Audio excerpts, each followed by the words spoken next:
ओम श्री गणेशाय नमः। वक्रतुंड महाकाय सूर्यकोटि समप्रभ निर्विघ्नं कुरु मे देव सर्वकार्येषु सर्वदा। गुरुर्ब्रह्मा गुरुर्विष्णु गुरुर्देवो महेश्वरः गुरुः साक्षात् परब्रह्म तस्मै श्री गुरुवे नमः। ओम सर्वमंगल मांगल्ये शिवे सर्वार्थ साधिके शरण्ये त्र्यंबके गौरी नारायणी नमोस्तुते। ओम जयंती मंगला काली भद्रकाली कपालिनी दुर्गा क्षमा शिवा धात्री स्वाहा स्वधा नमोस्तुते। ओम श्री दुर्गाये नमः। श्री जगदम्बिकाये नमः। मेरे प्यारे धर्म प्रेमियों, सनातन संग्रह चैनल पर आप सभी का हार्दिक स्वागत है। मेरे प्यारे धर्म प्रेमियों, आज हम आपके लिए लेकर आए हैं श्रीमद् देवी भागवत महापुराण के 7वें स्कंध के अध्याय 30 की कथा। आज की कथा में आप सुनेंगे मां देवी की शक्तिपीठों की उत्पत्ति की कथा तथा उन सभी सिद्ध पीठों के नाम एवं उनका महात्म्य। इसके साथ आज हम आपको ये भी बताएंगे कि किस सिद्ध पीठ में अर्थात किस शक्ति पीठ में कौन सी देवी विराजमान है। मेरे प्यारे धर्म प्रेमियों एवं मेरे प्यारे भाइयों और बहनों, हमारी आपसे प्रार्थना है कि यदि आप हमारे चैनल पर नए हैं तो कृपया हमारे चैनल को सब्सक्राइब करें। हमारी इन पावन और पवित्र कथाओं को प्रेम से ध्यानपूर्वक मन लगाकर सुनें। कथाओं को लाइक करें। कमेंट बॉक्स में अपने अमूल्य विचार अवश्य शेयर करें। हमारा यह चैनल पूर्णतः सनातन धर्म और सनातन संस्कृति को समर्पित है। आपका स्नेह और आपका समर्थन ही हमारी और हमारे इस चैनल की इस आध्यात्मिक यात्रा की सबसे बड़ी शक्ति है। तो आइए मेरे प्यारे धर्म प्रेमियों, आप लोगों का ज्यादा समय ना लेते हुए आइए आरंभ करते हैं श्रीमद् देवी भागवत महापुराण 7वां स्कंध अध्याय 30 शक्तिपीठों की उत्पत्ति की कथा तथा उनके नाम एवं उनका महात्म्य। ओम श्री दुर्गाये नमः। श्री जगदम्बिकाये नमः। ओम ऐं ह्रीं क्लीं चामुंडाये विच्चे। व्यास जी बोले, पितामह ब्रह्मा की बात सुनकर विशुद्ध अंतःकरण वाले उनके दक्ष आदि सभी पुत्र भगवती जगदम्बा की आराधना करने की इच्छा से वन में चले गए। हे राजन, तत्पश्चात वे वन प्रदेश में हिमालय की तलहटी में स्थित रहकर समाहित चित्त होकर माया बीज अर्थात भुवनेश्वरी मंत्र के जप में तत्पर रहते हुए घोर तपस्या करने लगे। हे राजन, 1,00,000 वर्ष पर्यंत उन पराशक्ति का ध्यान करते रहने के उपरांत देवी मां उनके ऊपर प्रसन्न हो गईं और उन्होंने प्रत्यक्ष दर्शन दिया। उस समय उन्होंने अपने चारों हाथों में पाश, अंकुश, वर और अभय मुद्रा धारण कर रखी थीं। वे 3 नेत्रों से युक्त थीं। वे करुणा रस से परिपूर्ण थीं और उनका विग्रह सत, चित तथा आनंद से संपन्न था। उन सर्वजननी को देखकर विशुद्ध चित्त वाले वे मुनिगण उनकी स्तुति करने लगे। विश्वरूप तथा वैश्वानर रूप वाली आपको नमस्कार है, जिसमें समग्र लिंग देह ओतप्रोत होकर व्यवस्थित है। उस सूत्र रूप विग्रह वाली तथा तेज संपन्न रूप वाली आपको बार बार नमस्कार है। प्राज्ञ स्वरूप वाली आपको नमस्कार है। अव्यक्त स्वरूप वाली आपको नमस्कार है। प्रत्यक्ष स्वरूप आपको नमस्कार है और परब्रह्म का स्वरूप धारण करने वाली आपको नमस्कार है। समस्त रूपों वाली आपको नमस्कार है तथा सभी प्राणियों में आत्ममूर्ति के रूप में लक्षित होने वाली आपको नमस्कार है। इस प्रकार भक्ति युक्त गदगद वाणी से उन जगधात्री की स्तुति करके निर्मल मन वाले दक्ष आदि मुनियों ने भगवती के चरण कमल में प्रणाम किया। तब कोयल के समान मधुर वचन बोलने वाली उन देवी ने प्रसन्न होकर कहा, हे महान भाग्यशाली मुनियों, आप लोग वर मांगिए। मैं सदा वर प्रदान करने वाली मानी जाती हूँ। हे नरपश्रेष्ठ, उनकी वाणी सुनकर मुनियों ने यह वरदान मांगा कि शंकर तथा विष्णु का शरीर स्वस्थ हो जाए और उन्हें पुनः वही पूर्व शक्तियां प्राप्त हो जाएं। इसके बाद दक्ष ने कहा, हे देवी, हे अम्ब, मेरे कुल में आपका जन्म हो, जिससे मैं कृत्य हो जाऊं। हे परमेश्वरी, आप अपने मुख से अपने जप, ध्यान, पूजा तथा विविध स्थानों के विषय में बताने की कृपा कीजिए। राजा दक्ष की ये बात सुनकर देवी बोली, मेरी शक्तियों का अपमान करने से ही उन दोनों विष्णु तथा शिव की यह दशा हुई है। उन्हें मेरे प्रति ऐसा अपराध कभी नहीं करना चाहिए। अब मेरी लेश मात्र कृपा से ही उन दोनों के शरीर में स्वस्थता आ जाएगी। साथ ही गौरी और लक्ष्मी नामक वे दोनों शक्तियां आपके घर में तथा क्षीर सागर में जन्म लेंगी और मेरे द्वारा प्रेरित किए जाने पर वे शक्तियां उन दोनों को प्राप्त हो जाएंगी। मुझे सदा प्रसन्न करने वाला माया बीज ही मेरा प्रधान मंत्र है।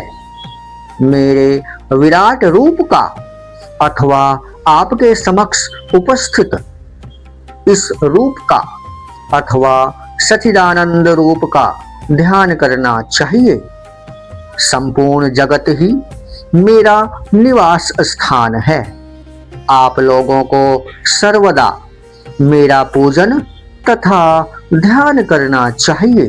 बोलो श्रीमद् देवी भागवत महापुराण की जय। व्यास जी बोले, ऐसा कहकर मणिद्वीप में निवास करने वाली भगवती जगदम्बा अंतर्धान हो गईं। तब दक्ष आदि सभी मुनिगण ब्रह्मा जी के पास लौट आए और उन्होंने ब्रह्मा जी से आदर पूर्वक सारा वृतांत कह दिया। हे राजन, तब पराम्बा की कृपा से वे दोनों विष्णु तथा शिव स्वस्थ हो गए।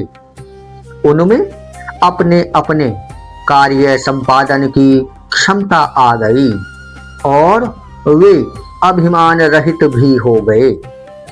हे महाराज, कुछ समय व्यतीत होने पर दक्ष के भवन में शक्ति संपन्न एक महान तेज प्रकट हुआ। उस समय तीनों लोकों में उत्सव मनाया गया। सभी देवतागण प्रसन्न होकर पुष्पों की वर्षा करने लगे और वे स्वर्ग में हाथों से आघात करके दुदुम्बियां बजाने लगे। हे नरप, निर्मल मन वाले साधु पुरुषों के मन प्रसन्न हो गए। नदियां मार्गों में जलधारा बहाने लगीं और भगवान सूर्य मनोहर प्रभा से युक्त हो गए। इस प्रकार मंगलमयी भगवती के प्रकट होने पर सभी स्थानों पर मंगल ही मंगल हो गया। दक्ष ने सत्य स्वरूप होने तथा ब्रह्म स्वरूपिणी होने के कारण उस देवी का नाम सती रखा और उन्हें पुनः शिव को समर्पित कर दिया, क्योंकि वे पूर्व में भी उन्हीं शिव की शक्ति थी। हे राजन, वे ही सती पुनः दक्ष के यज्ञ में दैवयोग से अग्नि में जलकर भस्म हो गईं। राजा जनमेजय बोले, हे मुने, आपने यह तो बड़ा ही अनर्थकारी प्रसंग सुनाया। इस प्रकार की महान विभूति वे सती, जिनके नाम के स्मरण मात्र से मनुष्यों को संसार रूप अग्नि का भय नहीं रहता, अग्नि में जलकर भस्म क्यों हो गईं? दक्ष के किस प्रतिकूल कर्म के कारण वे सती भस्म हो गईं? व्यास जी बोले, हे राजन, सती के भस्म होने के कारण संबंधी प्राचीन वृतांत सुनिए। किसी समय ऋषि दुर्वासा जम्बू नद के तट पर स्थित भगवती जम्बून देवेश्वरी के समीप गए। उन्होंने वहां देवी का दर्शन किया और वहीं पर वे माया बीज मंत्र का जाप करने लगे। उससे प्रसन्न होकर देवेश्वरी ने दिव्य पुष्पों के पराग से परिपूर्ण होने के कारण उस पर मंडराते हुए भ्रमरों से सुशोभित अपने गले में पड़ी हुई माला मुनि को दे दी और उन्होंने सिर झुकाकर प्रसाद रूप में प्राप्त उस माला को स्वीकार कर लिया। तदंतर वहां से तत्काल निकलकर वे तपस्वी मुनि दुर्वासा जगदम्बा के दर्शनार्थ आकाश मार्ग से वहां आ गए, जहां साक्षात सती के पिता दक्ष विराजमान थे। मुनि ने सती के चरणों में नमन किया। दक्ष ने उन मुनि से पूछा, हे नाथ, यह अलौकिक माला किसकी है? पृथ्वी पर मनुष्यों के लिए परम दुर्लभ यह माला आपने कैसे प्राप्त कर ली? उनका यह वचन सुनकर प्रेम से विह्वल हृदय तथा अश्रुपूरित नेत्रों वाले मुनि दुर्वासा ने कहा, यह भगवती का अनुपम प्रसाद है। तब सती के पिता दक्ष ने उन मुनि से उस माला के लिए याचना की। तीनों लोकों में ऐसी कोई वस्तु नहीं है जो देवी भक्त को न दी जा सके। ऐसा विचार करके मुनि ने वह माला दक्ष को दे दी। दक्ष ने सिर झुकाकर उस माला को ग्रहण कर लिया और उसे अपने घर में, जहां पर पति पत्नी की अत्यंत सुंदर शैया थी, वहीं पर रख दिया। उस माला की सुगंध से मत्त होकर राजा दक्ष रात में पशु कर्म अर्थात स्त्री समागम में प्रवृत्त हुए। हे राजन, उसी पाप कर्म के प्रभाव से वे कल्याणकारी शंकर तथा देवी सती के प्रति द्वेष बुद्धि वाले हो गए। हे राजन, उसी अपराध के परिणाम स्वरूप सती ने सती धर्म प्रदर्शित करने के लिए उन दक्ष से उत्पन्न अपने शरीर को योगाग्नि में भस्म कर दिया। फिर वही ज्योति हिमालय के घर प्रादुर्भूत हुई। बोलो श्रीमद् देवी भागवत महापुराण की जय। राजा जन्मेजय बोले, हे मुने, जिन शिव के लिए सती प्राणों से भी अधिक प्रिय थीं, उन भगवान शिव ने सती का शरीर भस्म हो जाने के उपरांत उनके वियोग से व्याकुल होकर क्या किया? व्यास जी बोले, हे राजन, उसके बाद जो कुछ हुआ उसे कह सकने में मैं असमर्थ हूं। शिव की कोपाग्नि से तीनों लोकों में प्रलय की स्थिति उत्पन्न हो गई। उस समय वीरभद्र प्रकट हुए और जब वे वीरभद्र, भद्रकाली आदि गणों को साथ लेकर तीनों लोकों को नष्ट करने के लिए तत्पर हुए, तब ब्रह्मा आदि देवता भगवान शंकर की शरण में गए। सर्वस्व नाश हो जाने पर भी करुणानिधि परमेश्वर शिव ने उन देवताओं को अभय प्रदान कर दिया और बकरे का सिर जोड़कर उन दक्ष प्रजापति को जीवित कर दिया। तदंतर वे महात्मा शिव उदास होकर यज्ञ स्थल पर गए और अत्यंत दुखित होकर विलाप करने लगे। उन्होंने वहां चिन्मय शरीर वाली सती को अग्नि में दग्ध होते हुए देखा। तब हा सती, ऐसा बार बार बोलते हुए शिव ने उस शरीर को अपने कंधे पर रख लिया और भ्रमित चित्त होकर वे देश देश में भ्रमण करने लगे। इससे ब्रह्मा आदि देवता अत्यंत चिंतित हो उठे। विष्णु ने शीघ्रता पूर्वक धनुष उठाकर बाणों से सती के अंगों को काट डाला। वे अंग जिन जिन स्थानों पर गिरे, उन उन स्थानों पर भगवान शंकर अनेक विग्रह धारण करके प्रकट हो गए। बोलो शंकर भगवान की जय। तत्पश्चात शिव ने देवताओं से कहा कि जो लोग इन स्थानों पर महान श्रद्धा के साथ भगवती शिवा की आराधना करेंगे, उनके लिए कुछ भी दुर्लभ नहीं रहेगा, क्योंकि उन स्थानों पर साक्षात भगवती पराम्बा अपने अंगों में सदा निहित हैं। जो मनुष्य इन स्थानों पर पुरुष शरण करेंगे, उनके मंत्र विशेष रूप से माया बीज मंत्र अवश्य सिद्ध हो जाएंगे।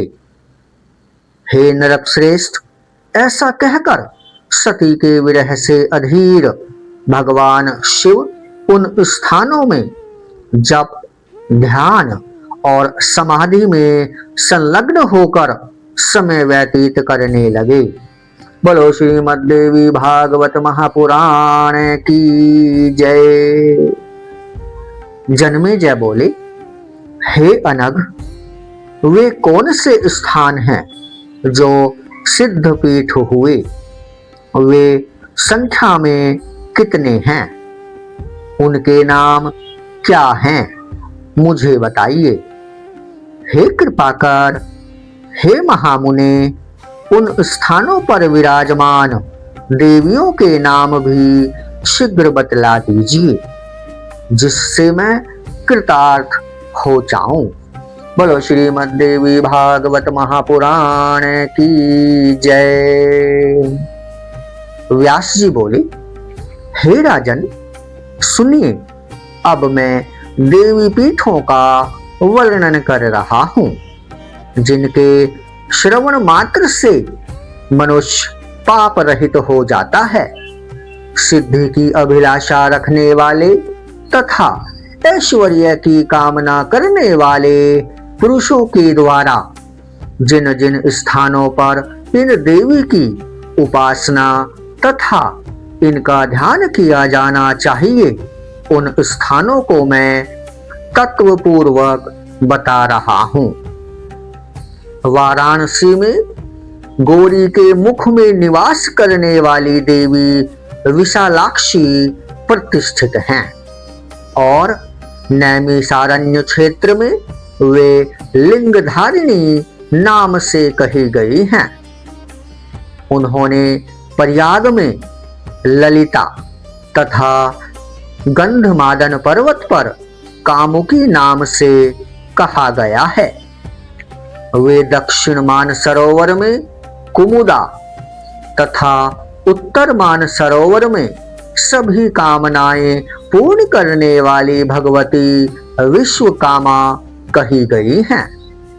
उन्हें गोमंत पर देवी गोमती, मंदराचल पर कामचारिणी, चैत्र रथ में मदोत्कटा, हस्तिनापुर में जयंती, कन्याकुब्ज में गौरी तथा मलयाचल पर रंभा कहा गया है।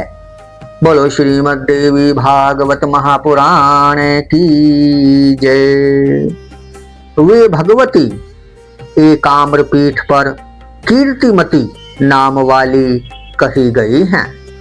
लोग उन्हें विश्वपीठ पर विश्वेश्वरी और पुष्कर में पुरुहुता नाम वाली कहते हैं। वे देवी केदार पीठ में सन्मार्गदायिनी, हिमवत पृष्ठ पर मंदा, गोकर्ण में भद्रकर्णिका, स्थानेश्वर में भवानी, बिल्वक में बिल्वपत्रिका, श्रीशैल में माधवी तथा भद्रेश्वर में भद्रा कही गई हैं। उन्हें वराह पर्वत पर जया, कमलालय में कमला, रुद्रकोटि में रुद्राणी, कालंजर में काली, शालग्राम में महादेवी, शिवलिंग में जलप्रिया, महालिंग में कपिला और माकोट में मुकुटेश्वरी नाम कहा गया है। वे भगवती मायापुरी में कुमारी, संतान पीठ में ललितांबिका, गया में मंगला और पुरुषोत्तम क्षेत्र में विमला कही गई हैं। वे सहस्राक्ष में उत्पलाक्षी, हिरणाक्ष में महोत्पला, विपाशा में अमोहकाक्षी, पुंड्रवर्धन में पाडला, सुपार्श्व में नारायणी, चित्रकूट में रुद्र सुंदरी, विपुल क्षेत्र में विपुला, मलयाचल पर देवी कल्याणी, सुहाद्री पर्वत पर एक वीरा, हरिश्चंद्र में चंद्रिका, राम तीर्थ में रमणा, यमुना में मृगावती, कौट तीर्थ में कौटवी, माधव वन में सुगंधा, गोदावरी में त्रिसंध्या, गंगा द्वार में रति प्रिया, शिव कुंड में शुभानंदा, देवी का तट पर नंदिनी, द्वारका में रुक्मणी, वृंदावन में राधा, मथुरा में देवकी, पाताल में परमेश्वरी, चित्रकूट में सीता, विंध्याचल पर विंध्यवासिनी, करवीर क्षेत्र में महालक्ष्मी, विनायक क्षेत्र में देवी उमा, वैद्यनाथ धाम में आरोग्या, महाकाल में महेश्वरी, उष्ण तीर्थों में अभया, विंध्य पर्वत पर नितंबा, मांडव्य क्षेत्र में मांडवी तथा माहेश्वरीपुर में स्वाहा नाम से प्रतिष्ठित हैं। वे देवी छगलांड में प्रचंडा, अमरकंटक में चंडिका, सोमेश्वर में वरारोहा, प्रभास क्षेत्र में पुष्करावती, सरस्वती तीर्थ में देव माता, समुद्र तट पर पारावारा, महाल्य में महाभागा और पयोशनी में पिंगलेश्वरी नाम से प्रसिद्ध हुई। बोलो श्रीमद् देवी भागवत महापुराण की जय। वे कृतशोच क्षेत्र में सिंहिका, कार्तिक क्षेत्र में अतिशांकरी, उत्पलावर्तक में लोला, सोनभद्र नद के संगम पर सुभद्रा, सिद्धवन में माता लक्ष्मी, भरताश्रम तीर्थ में अनंगा, जालंधर पर्वत पर विश्वमुखी, किष्किंधा पर्वत पर तारा, देवदारू वन में पुष्टि, कश्मीर मंडल में मेधा, हिमाद्री पर देवी भीमा, विश्वेश्वर क्षेत्र में तुष्टि, कपाल मोचन तीर्थ में शुद्धि, कामावरोहण तीर्थ में माता, शंकोद्धार तीर्थ में धारा और पिंडार्क तीर्थ में धृति नाम से विख्यात हैं।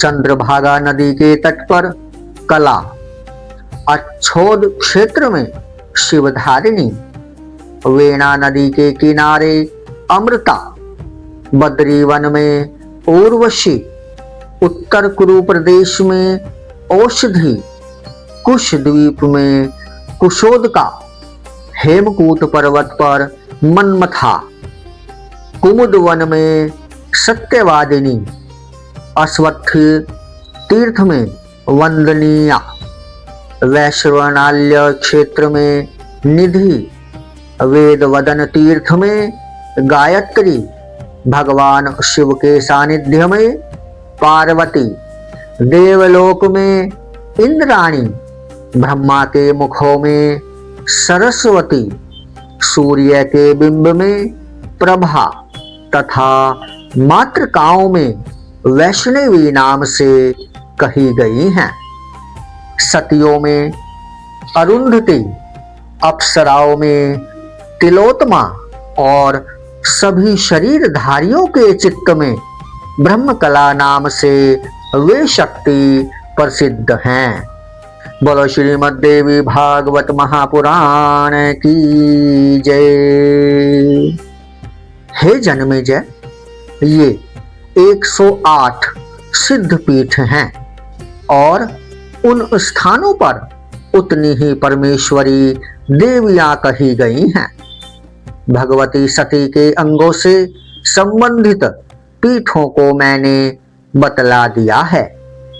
साथ ही इस पृथ्वी तल पर और भी अन्य जो प्रमुख स्थान हैं, प्रसंगवश उनका भी वर्णन कर दिया है। जो मनुष्य इन 108 उत्तम नामों का स्मरण अथवा श्रवण करता है, वह समस्त पापों से मुक्त होकर भगवती के परम धाम में पहुंच जाता है। विधान के अनुसार इन सभी तीर्थों की यात्रा करनी चाहिए और वहां श्राद्ध आदि संपन्न करके पितरों को संतृप्त करना चाहिए।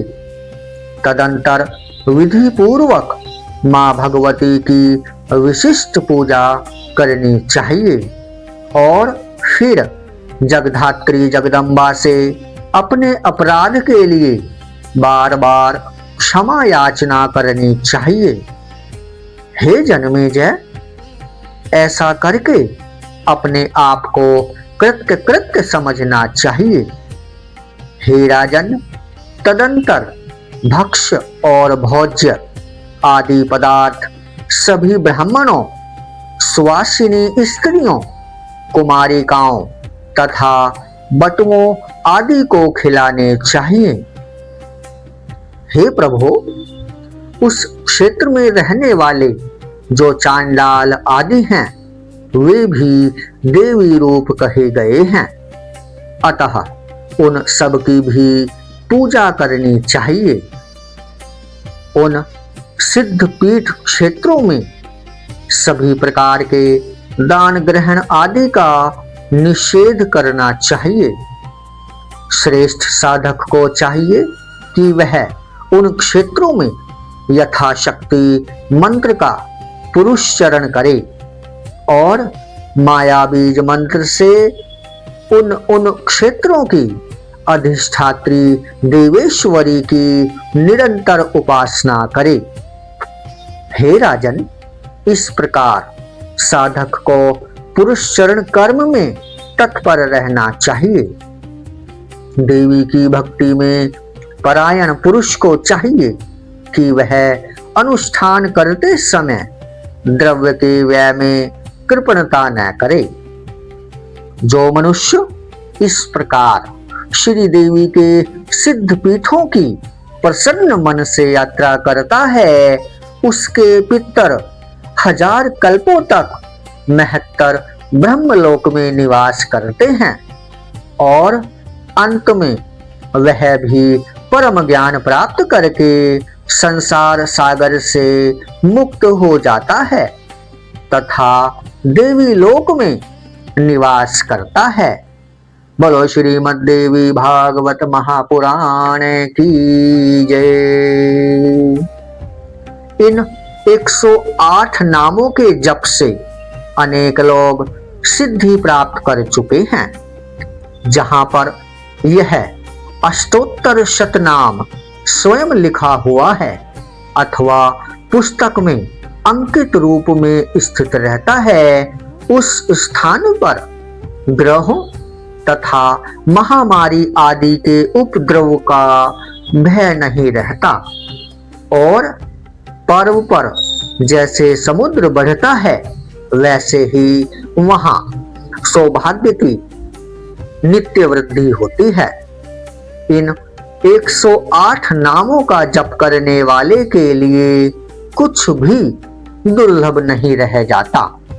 ऐसा वह देवी भक्ति परायण निश्चय ही कृत्य कृत्य हो जाता है। देवता भी उसे नमस्कार करते हैं क्योंकि उसे देवी का ही रूप कहा गया है। देवतागण सब तरह से उसकी पूजा करते हैं, तो फिर श्रेष्ठ मनुष्यों की बात ही क्या। जो व्यक्ति अपने पितरों के श्राद्ध के समय इस उत्तम अष्टोत्तर शतनाम का पाठ करता है, उसके सभी पितर तृप्त होकर परम गति प्राप्त करते हैं। हे राजेंद्र, ये सिद्ध पीठ प्रत्यक्ष ज्ञान स्वरूप तथा मुक्ति क्षेत्र हैं, अतः बुद्धिमान मनुष्यों को इनका आश्रय ग्रहण करना चाहिए। हे राजन, आपने भगवती महेश्वरी के अत्यंत निगूढ़ रहस्य के विषय में जो कुछ पूछा था वह सब मैंने बता दिया। अब आप पुनः क्या सुनना चाहते हैं? जन्मेजय बोले, हे मुने, हिमालय के शिखर पर आविर्भूत जिस परम ज्योति के विषय में आप पहले बता चुके हैं, उसे मुझे विस्तार से बताइए। ऐसा कौन बुद्धिमान मनुष्य होगा जो भगवती के कथा अमृत का पान करता हुआ उससे विरत हो जाए, क्योंकि अमृत पीने वालों की मृत्यु तो संभव है, किंतु इस कथामृत का पान करने वाले की मृत्यु नहीं हो सकती। जय माता दी। बोलो श्रीमद् देवी भागवत महापुराण की जय। ओम जयंती मंगला काली भद्र काली कपालिनी दुर्गा क्षमा शिवा धात्री स्वाहा स्वधा नमोस्तुते। सर्व मंगल मांगल्ये शिवे सर्वार्थ साधिके शरण्ये त्र्यंबके गौरी नारायणी नमोस्तुते।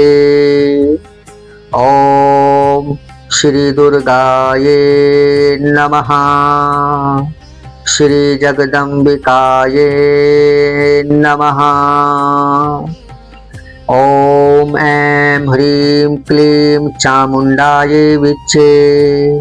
ओम ऐं ह्रीं क्लीं चामुंडाये विच्चे। ओम ऐं ह्रीं क्लीं चामुंडाये विच्चे। ओम ऐं ह्रीं क्लीं चामुंडाये विच्चे। ओम ऐं ह्रीं क्लीं चामुंडाये विच्चे। ओम ऐं ह्रीं क्लीं चामुंडाये विच्चे।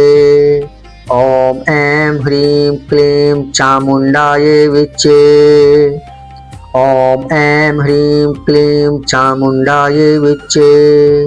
ओम ऐं ह्रीं क्लीं चामुंडाये विच्चे। ओम ऐं ह्रीं क्लीं चामुंडाये विच्चे। ओम ऐं ह्रीं क्लीं चामुंडाये विच्चे। ओम ऐं ह्रीं क्लीं चामुंडाये विच्चे। जय माता दी। मेरे प्यारे भाइयों और बहनों एवं मेरे प्यारे श्रोता बंधुओं, माँ जगदम्बा का, माँ दुर्गा का आशीर्वाद आपके ऊपर और आपके परिवार के ऊपर हमेशा बना रहे। श्रीमद् देवी भागवत महापुराण का इससे आगे का भाग लेकर हम शीघ्र ही आपकी सेवा में उपस्थित होंगे। तब तक के लिए आप सभी को जय माता दी, जय माता दी, जय माता दी। आपका बहुत बहुत धन्यवाद।